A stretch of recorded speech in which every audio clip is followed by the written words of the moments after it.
பண்ணல, நம்ம செஞ்ச திட்டங்களை ஸ்டிக்கர் ஓட்டுறாங்க, அவ்வளவுதான். ஸ்டிக்கர் ஓட்டுறாங்க, அவ்வளவுதான். எந்த திட்டமே கோயம்புத்தூர் கொண்டு வரல.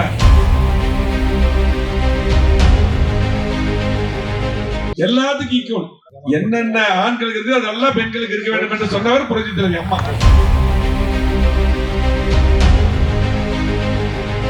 மகளிர் காவல் நிலையம், மகளிருக்கு என்னென்ன தேவை எல்லாமே என்ன பாத்தீங்கன்னா, தாலிக்கு தங்கம், நீ பார்த்தா கர்ப்பமான குழந்தை பிறக்கிறவர்கள் எல்லாமே தாய் மாமன் வீட்டு சீதனமா அம்மா தாயாக இருந்து எல்லாம் கொடுத்தாங்க.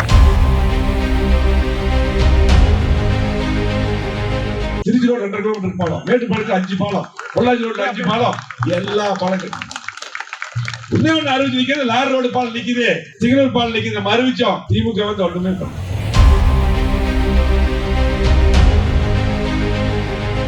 ஐம்பது ஆண்டுகளாக வளர்ச்சி கொடுத்திருக்கிறோம். நெஞ்ச நிமித்திட்டு நாங்க சொல்லுவோம், திமுக இதே மேல போட்டு நீ சொல்லு, நீ ஏதாவது ஒண்ணு கொடுத்து சொல்லு பாப்போம். ஏதாவது ஒரு திட்டம் நீ கோயம்புத்தூர் கொடுத்து சொல்லு.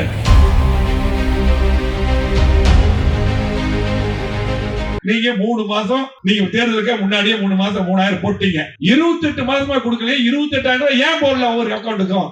28,000 போட்டுக்கணும். நீ என்ன பண்ண வந்ததை கொடுக்கறேன். 28 மாசம் கொடுக்கல, 28,000 போட்டுக்கணும் வேண்டாமா? அப்ப இது யாரை ஏமாத்துறது? இதுதான் திமுக.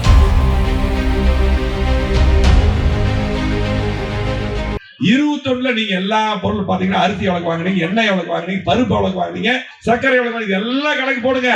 கரண்ட் பில் எல்லாம் சேர்த்து போட்டீங்கன்னா ஒவ்வொரு குடும்பத்திலையும் இந்த 5 வருஷமா திமுக கூட்டது எடுத்தது ஒவ்வொரு குடும்பத்துக்கு 4 லட்சம் 5 லட்சம் போயிருச்சு. உங்க பணம் என்ன திமுக எடப்பாடி இருந்திருந்தா 5 லட்சம் ரூபாய் ஒரு குடும்பத்துக்கு மீதி. போய் கணக்கு போட்டு பாருங்க.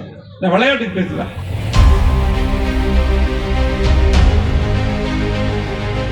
புரட்சி தலைவர் எம்ஜிஆர்,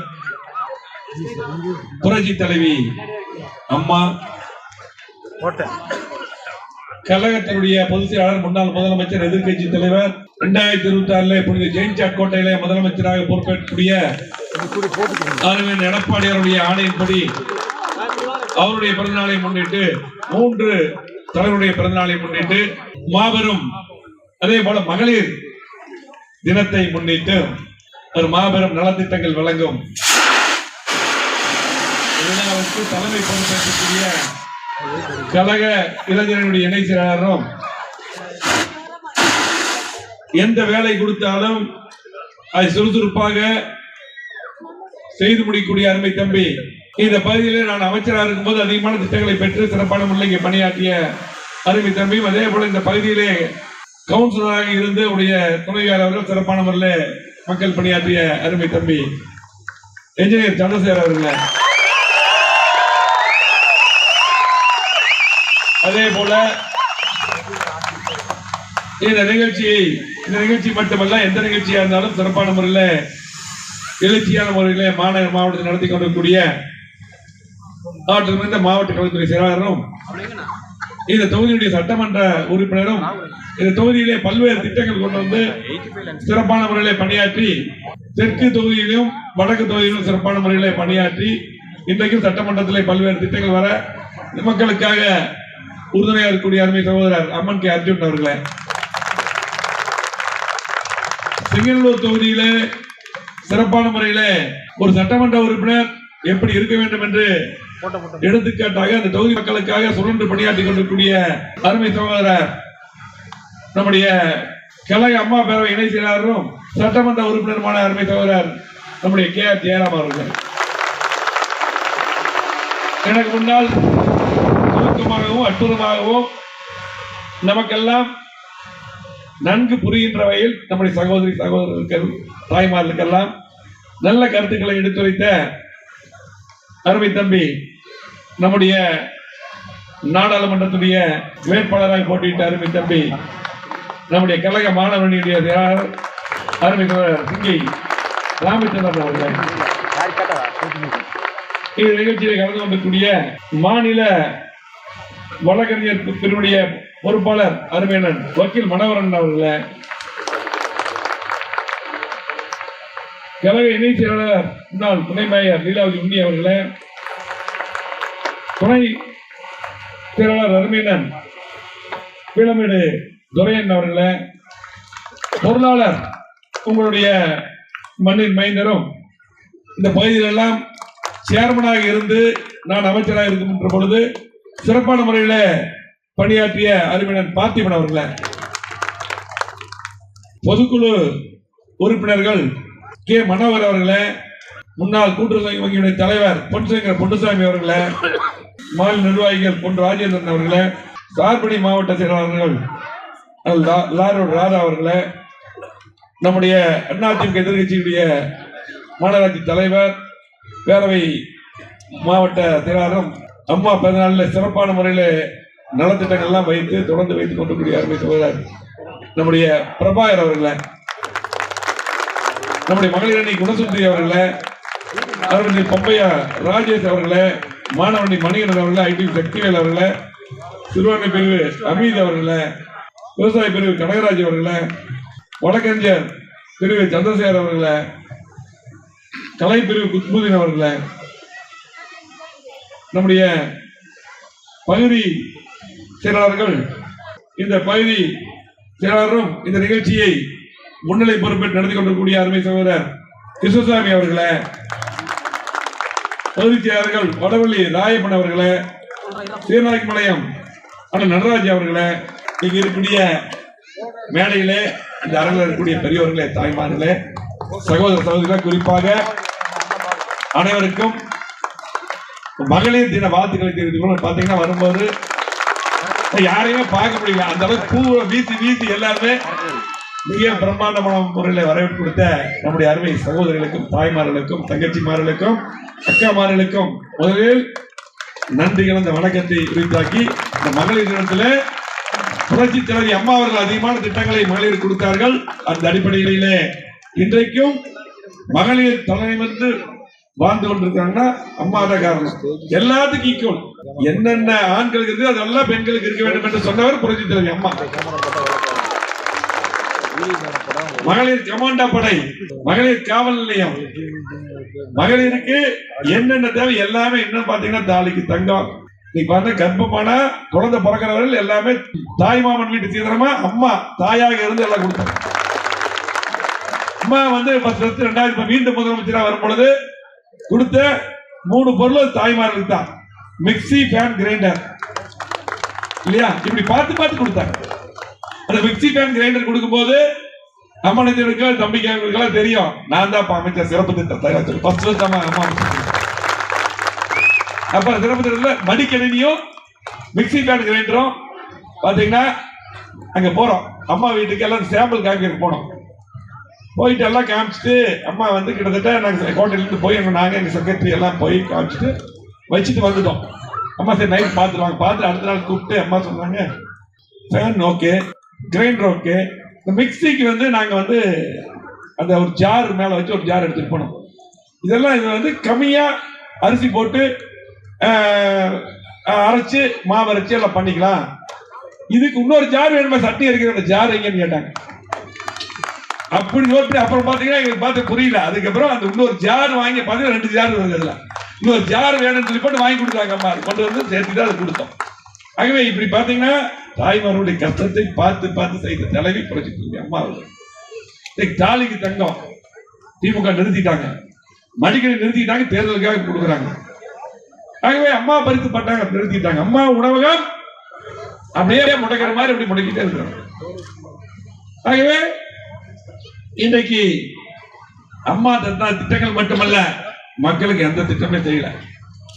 இங்க பாத்தீங்கன்னா வரக்கு முன்னாடி அமலஜன் பேசிட்டு இருப்பாரு, இப்ப சந்திரசேகர் பேசினாப்படி, அதே போல ராமச்சந்திரன் பேசினாங்க சொன்னாங்க இந்த பகுதியில் என்ன டெவலப்மெண்ட் சொன்னாங்க. உங்களுக்கு எல்லாம் தெரியும், கோவை மாவட்டம் 2011க்கு முன்னால் இங்க எல்லாம் எப்படி இருந்தது, இந்த வடவள்ளி பகுதியில் எப்படி இருந்தது. இந்த வடவள்ளி பகுதியில அத்தனை திட்டங்களும் பார்த்து பார்த்து அத்தனை திட்டங்கள் செஞ்சிருக்கிறோம். அத்தனை சாலைகள், பாலங்கள், பஸ் ஸ்டாண்ட் என்னென்ன தேவையை பார்த்து பார்த்து பண்ணிருக்கோம். இங்க மட்டுமல்ல, கோவை மாவட்டத்தை மாத்தி அமைச்சிருக்கோம். 50 ஆண்டு இல்லாத வளர்ச்சியை கோயம்புத்தூர் கொடுத்திருக்கிறோம். யாரும் மறுக்க முடியாது, மறக்கவும் முடியாது, மறுக்கவும் முடியாது.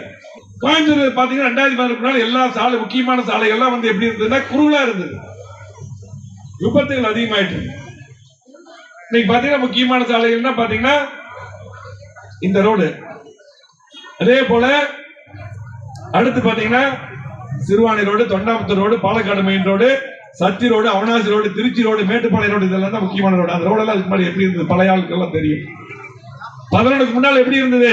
அம்மா மீண்டும் முதலமைச்சரா வந்த பின்னால், நாங்க அமைச்சரா வந்த பின்னால் பார்த்து அகலப்படுத்தப்பட்டு டிவைடர் போட்டு பாத்தீங்கன்னா ஒரு வண்டி இப்படி போல, ஒரு வண்டி இப்படி வரலாம். இன்னைக்கு விபத்துகளை 80% குறைச்சோம். உயிர்களை காப்பாத்தி இருக்கோம். பாலங்கள் எடுத்தா சென்னையில் அதிகமான பாலங்கள். இன்னைக்கு பாத்தீங்கன்னா அவனாசி ரோட்ல 10 கிலோமீட்டருக்கு எடப்பாடியார் கேட்டு வாங்கி கட்டணும். எப்படி தம்பி இத்தனை அமௌண்ட் கொடுக்கறது? அதெல்லாம் நீ கொடுத்தாகணும். ஒரு கல்யாண நாள், ஒரு முக்கியமான நாள், ஒரு எல்லாம் காலேஜ், ஹாஸ்பிட்டல் போற ரோட்ல இருக்குது. பூரா டிராபிக், யாரும் போக முடியறது இல்ல. இன்னைக்கு வீட்டுக்கு 3/4 ஒரு கார் வச்சிருக்காங்க, ஒன்றும் போக முடியறது இல்லை. கண்டிப்பா இந்த பாலம் வேணும். 10 கிலோமீட்டருக்கு பாலம், திருச்சி ரோடு 2.5 கிலோமீட்டருக்கு பாலம், மேட்டுப்பாளையத்துக்கு 5 பாலம், பொள்ளாச்சி ரோட்ல 5 பாலம், எல்லா பாலங்கள். இன்னொன்று அறிவிச்சு நிற்கிறது, லாரி ரோடு பாலம் நிக்குது, சிக்னல் பாலம் நிக்குது. நம்ம அறிவிச்சோம். திமுக வந்து ஒண்ணுமே பண்ண. இந்த ஒரு பாலத்தையே கட்டியிருக்கோம், லாரி ரோடு பாலத்தையே. இத்தனை பாலம் நம்ம கட்டணும். அது மட்டும் இல்ல, 6 புதிய கல்லூரி எந்த மாவட்டத்துக்கு கிடையாது. அமைச்சர் எடப்பாடியார் கேட்டு 6 புதிய கல்லூரி, 2000 ரூபாய் பீஸ்ல இன்னைக்கு படிக்கிறாங்க. 6 புதிய கல்லூரி கொண்டு கோவை மாவட்டம்.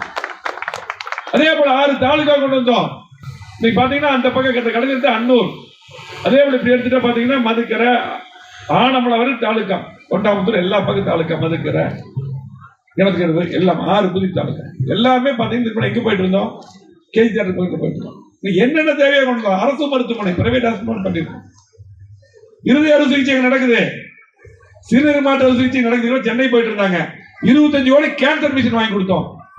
6 கோடி ரூபாய் கேத்லாப் ஒரு மிஷின். 50 வயசுல இருக்கிறவங்க ஒரு பிரஷர் வந்துடும், அப்ப ஒரு கை கால் வராம போயிடும். 3 மணி நேரம் ஜிஹெச் கொண்டு காப்பாத்திடலாம். 6 கோடி கேத்லாப் ஒரு மிஷின் வாங்கி பார்த்து பண்ணோம். இன்னைக்கு ஒண்ணு இல்ல, கோயம்புத்தூருக்கு இன்னும் டிராபிக் வரைக்கும் ஒரு பஸ் ஸ்டாண்ட் கட்டின 50% முடிச்சிட்டோம். நிறுத்திட்டானுங்க. லாரிப்பேட்டை வெளியே கொண்டு இடம் பார்த்து ரெடி பண்ண நிறுத்திட்டாங்க. இந்த ஆட்சி நிறுத்துறது மட்டும்தான். எதுவும் கொண்டு கோவை மாவட்டத்தில் 50 ஆண்டுகளாக வளர்ச்சின்னா நிறைய சொல்லுவோம். செய்ய முடியாத திட்டங்கள், அதிகமான திட்டம், ஏர்போர்ட் விரிவாக்கம் 20 ஆண்டுகள் பிரச்சனை. நான் அமைச்சராக இருக்கும்போது முதலமைச்சர் கேட்டு, எடப்பாடியார் கேட்டு, சீஃப் செக்ரட்டரி கொடுத்து மீட்டிங் போட்டு 500 ஏக்கர் லேண்ட் எடுத்து 2000 கோடி பணம் ஒதுக்கி இன்னைக்கு முடிச்சிருந்தா கிட்டத்தட்ட அதிகமான ஐடி கம்பெனி வந்து நம்முடைய குழந்தைகள் எல்லாம் பாத்தீங்கன்னா இளைஞர்கள் பெங்களூர் போறாங்க வேலைக்கு, சென்னை போறாங்க, வெளியூர் போறாங்க. இங்கேயே உங்க கூடுதல் ஐடி கம்பெனி வந்திருக்கோம். 50,000 பேருக்கு வேலை வாய்ப்பு கிடைச்சிருக்கோம். திமுக அப்படியே போட்டான். திமுக ஒண்ணுமே பண்ணல. 50 ஆண்டுகளாக வளர்ச்சி கொடுத்திருக்கிறோம். நெஞ்ச நிமித்திட்டு நாங்க சொல்லுவோம். திமுக இதே மேல போட்டு நீ சொல்லு, நீ ஏதாவது ஒன்று கொடுத்து சொல்லு பார்ப்போம். ஏதாவது ஒரு திட்டம் நீ கோயம்புத்தூர் கொடுத்து சொல்லு. இன்னும் பாத்தீங்கன்னா 50 வருஷத்துக்கு குடியிருப்பதில் 3ஆம் கூட்டு குடிச்சிருக்கோம். நான் தான் அமைச்சராக இருந்தேன். ஆகவே இத்தனை திட்டங்கள் நாங்க பண்ணியிருக்கிறோம். நாங்க எங்களுக்கு வாக்கு கேட்கக்கூடிய உரிமை எங்களுக்கு மட்டும்தான் இருக்கு. திமுக இல்ல. 5 வருஷம் ஒண்ணுமே பண்ணல. நீ கோயம்புத்தூருக்கு, தமிழ்நாட்டுக்கு கொண்டு போல கோயம்புத்தூருக்கு கொண்டுமே பண்ணல. வடபள்ளி சொல்லிட்டேன். வடபள்ளி பஸ் ஸ்டாண்ட் தம்பி நானும் சொல்லிட்டேன். வடபள்ளி பஸ் ஸ்டாண்ட் சொல்றேன். அப்படி பார்த்தீங்கன்னா வடபள்ளி நான் தான் வந்து அடிக்கலான்ட்டு எல்லாமே பண்ணுவேன், ஓபன் பண்ணுவேன். வந்து மருதமலையில வந்து, ஆமா மருதமலையில வந்து பாத்தீங்கன்னா முழுமையா இங்க இருக்கக்கூடிய அங்க பஸ் ஸ்டாண்டு, லிப்ட், நம்முடைய சந்திரசேகர், அருண்குமார், அம்மனஜன 3 பேரும் தொடர்ந்து லிப்ட் இருந்தாங்க. அதுக்கு பூராமே எல்லாம் பண்ணது நம்ம. ஆனா இன்னைக்கு பாத்தீங்கன்னா பண்ணுவேன் எதுவுமே பண்ணல. நம்ம செஞ்ச திட்டங்களை ஸ்டிக்கர் ஓட்டுறாங்க, அவ்வளவுதான். ஸ்டிக்கர் ஓட்டுறாங்க, அவ்வளவுதான். நீ எந்த திட்டமே கோயம்புத்தூர் கொண்டு வரல. இதெல்லாம் ஒரு பக்கம். அவங்க செஞ்சது தந்ததெல்லாம் என்ன? எல்லாம் நம்முடைய தாய்மார்கள் இருக்கிறீங்க. நீ வீட்டுக்கு போய் ஒரு கணக்கு போட்டு பாருங்க. வீட்டுக்கு போனதுக்கு அப்புறம் உட்கார்ந்து ஒரு கணக்கு போடுங்க நிதானமா. இந்த திமுக ஆட்சியில 2021 அண்ணா திமுக ஆட்சியில நீங்க கரண்ட் பில் எவ்வளவு கட்டினீங்க? இன்னைக்கு எவ்வளவு கட்டுறீங்க? சொத்து வரி எவ்வளவு கட்டினீங்க? 21 அம்மாவுடைய ஆட்சி, எடப்பாடி முதலமைச்சர் இருக்கும்போது, நாங்களாம் அமைச்சராக இருக்கும்போது நீங்க எவ்வளவு கட்டினீங்க? பால் எவ்வளவு விலைக்கு வாங்கினீங்க? பால் விலை எவ்வளவு? இன்னும் கட்டுமான பொருட்கள், யாராவது வீடு கட்டினா கட்டுமான பொருட்கள் அப்ப 21 எவ்வளவு இருந்து இப்ப எவ்வளவு இருக்கு? நீ ஒரு ஜல்லி இன்னைக்கு வாங்க முடியுமா? சிமெண்ட் எவ்வளவு வாங்க முடியும்? ஒரு லோடு மண்ணு, ஒரு சட்டி மண்ணு நீ சொந்த இடத்துல தான் வந்து பில் போட்டுருவான். உடனே வந்து வசூலுக்கு ஒரு சட்டி மண் எடுக்க முடியாது. சாதாரண ஒரு 2000 வச்சிருக்கக்கூடிய விவசாயி ஒரு மாட்டுக்கு ஒரு மழை வந்ததுன்னா பாத்தீங்கன்னா ஒரு மாடு கட்டுற இடத்துக்கு வந்து ஒரு 10 சட்டி மண் எடுக்க போட முடியல. இன்னைக்கு வழக்கு போடுறான், கலெக்டர் கூப்பிடுறான், வழக்கு போடுறான். இன்னைக்கு காவல்துறை ஆகவே நீங்க அப்பெல்லாம் நீங்க என்ன ரேட்டுக்கு வாங்குனீங்க, என்ன விலைக்கு, இப்போ என்ன விலை, 5 வருஷமா எங்களை பார்த்து எப்படி ஏமாத்திருக்கான்னு பாத்துக்க. நீங்க வீட்டுக்கு போய் கணக்கு போட்டு பாருங்க. இப்ப என்ன பண்றாங்க, நான் 3 மாசம் 1000 உங்களுக்கு போடுறேன், 3000 ஒட்டுக்கா போடுறேன். அதே போல கோடைகால நிதி 2000, கோடைகால இதுவரை வரவே இல்லையா, இப்ப கோடைகாலம் வந்ததா? சரி, 3 மாசம் சேர்த்து போட்டீங்க. சரி, மாசம் 1000 ரூபாய் நீ கொடுக்க சொன்னீங்கல்ல தேர்தல் நேரத்தில் 2021 எல்லா குடும்ப தலைவர்களுக்கு 1000 சொன்னீங்கல்ல, எப்ப கொடுத்தீங்க? கிட்டத்தட்ட 28 மாதம் கழிச்சு எடப்பாடியார் நாங்கள சட்டமன்றத்தில் வரீங்க, அம்மன் ஜெயராமன் வந்திருக்காங்க. சட்டமன்றம் போராட்டம் நடத்தி இது கொடுக்கோன்னு சொன்னதுக்கு அப்புறம் நாங்க வற்புறுத்தி ஆர்ப்பாட்டம் நடத்தி போராட்டம் நடந்ததுக்கு அப்புறம் நீங்க 1000 பாதி பேருக்கு கொடுத்தீங்க இல்லையா? பாதி பேருக்கு கொடுத்தீங்க. சரி, இப்ப தேர்தல் வந்துருச்சு, மத்திய அரசு நிறுத்திடும். மத்திய அரசு நிறுத்திடும். எப்படி எல்லாம் மத்திய அரசு மேல சொல்லி பொய் சொல்லி தேர்தலே மத்தியில பாரதிய ஜனதா கட்சிக்கு திமுக தேர்தல் சொல்லி பேசுறாங்க. இதெல்லாம் மக்கள் எல்லாம் முட்டாள நினைச்சு பேசிட்டு எப்படி இன்னைக்கு 3 மாசம் பாரதிய ஜனதா கட்சி நிறுத்தி சொல்றீங்க. ஒரு ஆன்கோயிங் ஸ்கீமை எப்படி நிறுத்த முடியும்? ஒரு ஆன்கோயிங் ஸ்கீமை எப்படி நிறுத்த முடியும்? அவ்வளவெல்லாம் விவரம் இல்லாதவங்களா இருக்காங்களா? நீ விளம்பரத்துல, பேப்பர்ல, டிவில, யூடியூப்ல என்ன வேணாலும் சொன்னா நம்பிக்க முடியுமா? சரி, நீங்க 3 மாசம் நீங்க தேர்தலுக்கு முன்னாடியே 3 மாசம் 3000 போட்டீங்க. 28 மாசமா கொடுக்கல. 28,000 ஏன் போடல? ஒவ்வொரு அக்கௌண்ட்டுக்கும் 28,000 போட்டுக்கணுமா? நீ என்ன பண்ண வந்ததை கொடுக்கறேன். 28 மாசம் கொடுக்கல, 28,000 போட்டுக்கணும் வேண்டாமா? அப்ப இது யாரை ஏமாத்துறது? இதுதான் திமுக. ஆகவே நீங்க பாத்தீங்க, இது மட்டும் இல்ல, 3000 5000 போட்டு பொங்கலுக்கு 3000 எல்லாம் கொடுத்துட்டு, ஆனால் 1000 2000 5000 போட்டுட்டு 21 நீங்க எல்லா பொருள் பாத்தீங்கன்னா அரிசி எவ்வளவு வாங்குனீங்க, எண்ணெய் எவ்வளவு வாங்குனீங்க, பருப்பு எவ்வளவு வாங்குனீங்க, சர்க்கரை எவ்வளவு வாங்குனீங்க, எல்லாம் கணக்கு போடுங்க. கரண்ட் பில் எல்லாம் சேர்த்து போட்டீங்கன்னா ஒவ்வொரு குடும்பத்திலையும் இந்த 5 வருஷமா திமுக கூட்டது எடுத்தது ஒவ்வொரு குடும்பத்துக்கு 4 லட்சம் 5 லட்சம் போயிருச்சு. உங்க பணம் திமுக எடப்பாடி முதலமைச்சர் இருந்திருந்தா 5 லட்சம் ரூபாய் ஒரு குடும்பத்துக்கு மீதி. போய் கணக்கு போட்டு பாருங்க. நான் விளையாட்டுக்கு பேசல, சிந்தித்து பாருங்க. ஒவ்வொரு குடும்பத்துக்கும் 5 லட்சம் ரூபாய் உங்க பணத்தை எடுத்துட்டாங்க. திமுக அம்மாவுடைய அந்த பணம் கூட்டி இருந்திருக்கும், எடுத்துட்டு 2000 3000 5000 கொடுக்குறாங்க. ஆகவே இப்படிப்பட்ட ஆட்சி தேவையா? ஆகவே இங்க பார்த்தா தேர்தல் நேரத்தில் என்ன வேணாலும் பண்ணுவாங்க. அதுக்கப்புறம் மீண்டும் இந்த திமுக ஆட்சி வந்தா என்ன ஆகும்? தம்பி ராமச்சந்திரன் சொன்னா, அப்படி பெண்களுக்கு பாதுகாப்பு இருக்கா? சட்ட ஒழுங்கு எப்படி இருக்குது? அப்படி அதிமுக எப்படி இருந்தது? போலீஸ் எப்படி இருந்தது? இந்த வடவள்ளி ஆகட்டும், கோயம்புத்தூர் எப்படி இருந்தது? எந்த போலீஸ்காரனும் எவனும் வேலையை செய்யறது இல்லை. திமுக கேட்டு ஏதாவது ஒரு இன்ஸ்பெக்டர், சப் இன்ஸ்பெக்டர் எங்காவது மக்களுக்கு பாதுகாப்பு கொடுக்குறாங்களா? போலீஸ் எங்க வேலை செய்யறாங்க? மக்களுக்கு பார்த்து டெய்லியும் கோவை மாவட்டத்தில் மட்டும் பாத்தீங்கன்னா நீங்க அதிகமான கட் பண்ணி சைன புடிங்கிட்டு போறான், எங்க போய் கஞ்சா விற்கிறான். இன்னைக்கு பாத்தீங்கன்னா காலேஜ் ஸ்கூலுக்கு வந்துச்சு கஞ்சா. எந்த போலீஸ்கார கண்டுக்கிறதே இல்லை. அவ்வளவு மோசம் பண்ணி ஒவ்வொரு குடும்பத்தை சிந்தித்து பாருங்க. நம்முடைய இளைஞர்கள் குடும்பத்தினர் கெட்டு போயிட்டு இருக்காங்க. எதிர்காலத்தில் பாதுகாக்கவே முடியாது திமுக ஆட்சி வந்தா.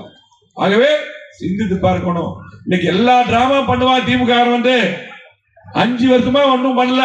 இந்த மாநகராட்சியில நம்முடைய சர்மலா கவுன்சிலர் இருக்காங்க, பிரபாகர் இருக்கா, அப்படி ரமேஷ் இருக்கா, அப்படி அவங்களுக்கு தெரியும். இன்னைக்கு 5 வருஷமா எதுவுமே பண்ணல. ஒரு குப்பை எடுத்திருக்கானா? ஒரு மருந்து அடிக்கிறானா? நம்முடைய ஆட்சியில் எப்படி இருந்தது? கொரோனா வந்தது, எப்படி நான் பாதுகாத்தோம்? எடப்பாடி ஒரு மாவட்டம் வந்தார், அமைச்சரா இருந்தேன், வாரம் மீட்டிங் போட கலெக்டர் கொடிசியால படுக்கை அதிகம் பண்ணோம். ஒவ்வொரு காலத்துல படுக்கை போட்டு ஆக்சிஜன் கொண்டு உயிரை காப்பாற்றணும். நீங்க மருந்தே அடிக்க மாட்டேங்கிறாங்க. அங்க பார்த்தாலும் காய்ச்சல். இவ்வளவு ஒரு மோசமான ஆட்சி. ஆகவே சிந்தித்து பாருங்க. நீங்க பாத்தீங்கன்னா தேர்தல் நேரத்துல ஏமாத்துவான், என்ன வேணும் பண்ணுவான், டிசைனா போய் சொல்லுவான், விளம்பரம் பண்ணுவான் திமுக. ஆனா ஒன்னே ஒண்ணு சொல்றேன், திமுக நீ என்ன குட்டிக்கணம் போட்டாலும் கோவை மாவட்டம் அதிமுக கோட்டை, எந்த மாற்று கிடையாது. இந்த வடக்கு தொகுதி அதிமுக கோட்டை, எந்த மாற்று கிடையாது. நீ என்ன வேணாலும் பண்ணிக்கோ. நீ என்னமே எதுவுமே 5 வருஷம் பள்ளி மக்களுக்கு தெரியும். ஒவ்வொரு குடும்பத்தில் இருக்கிறவங்களுக்கும் முடிவு பண்ணிட்டாங்க. ஏழைகள், தொழிலாளர்கள், நடுத்தர வர்க்கம் திமுக எப்ப போட அரசு ஊழியர் என்ன பண்ணுவாங்க? டீச்சர்ஸ் எல்லாம் என்ன பண்ணாலும் நம்ம என்ன கேட்டாலும் அப்படியே திமுக கோட்டை. இந்த தடவை திமுக ஓட்டே போட மாட்டாங்க. ஃபர்ஸ்ட் நம்ம ஓட்டு போடுறவங்க யாரு? ரெட்டலை கூட்டணி கட்சிக்கும் அரசு ஊழியர் தான் தடவை பாத்துங்க, எழுதி வச்சுக்க. ஆகவே இந்த திமுக அரசு தூக்கி எறியும் மக்கள் முடிவு பண்ணிட்டாங்க. ஆகவே நம்முடைய தொண்டர்கள் பொறுப்பாளர்கள் எல்லாம் நம்ம ஒற்றுமையா இருந்து நமக்கு எதிரி திமுக தான். நமக்கு எதிரி திமுக, நமக்கு எதிரி மட்டுமல்ல மக்களுக்கு எதிரி திமுக, மறந்துடாதீங்க. மீண்டும் மக்களாட்சி எடப்பாடி தலைமையில் அம்மாவுடைய ஆட்சி, எம்ஜிஆர் ஆட்சி அமைய வேண்டும். மீண்டும் கோவை மாவட்டத்தை புறக்கணித்த திமுகவை புறக்கணிக்க வேண்டும். மீண்டும் வளர்ச்சியை கோவை மாவட்டத்தை கொண்டு வருவோம். இந்த வடக்கு தொகுதியில, இந்த வடவள்ளி பகுதியில 5 வருஷமா எதுவுமே நடக்கல. நாங்க இருக்கும்போது எத்தனை திட்டங்கள் கொண்டு வந்தோம். மீண்டும் இந்த வடவள்ளி பகுதிக்கும் இந்த தொகுதிக்கும் கோவை மாவட்டத்துக்கும் அத்தனை திட்டங்களை கொண்டு வருவோம் சொல்லி சிறப்பான நிகழ்ச்சியை ஏற்பாடு செய்த அருமை தம்பி சந்திரசேகர் அவர்களுக்கும், மாவட்ட அம்மன் அவர்களுக்கும், சட்டமன்ற உறுப்பினருக்கும், அத்தனை நிர்வாகிகளுக்கும், இது உறுதுணையாந்து பாடுபட்ட அத்தனை தம்பிகளுக்கும் பொறுப்பாளர்களுக்கும் நன்றி கூறி, இந்த பகுதி செயலருக்கும் நன்றி கூறி விடுதலை. நன்றி, வணக்கம்.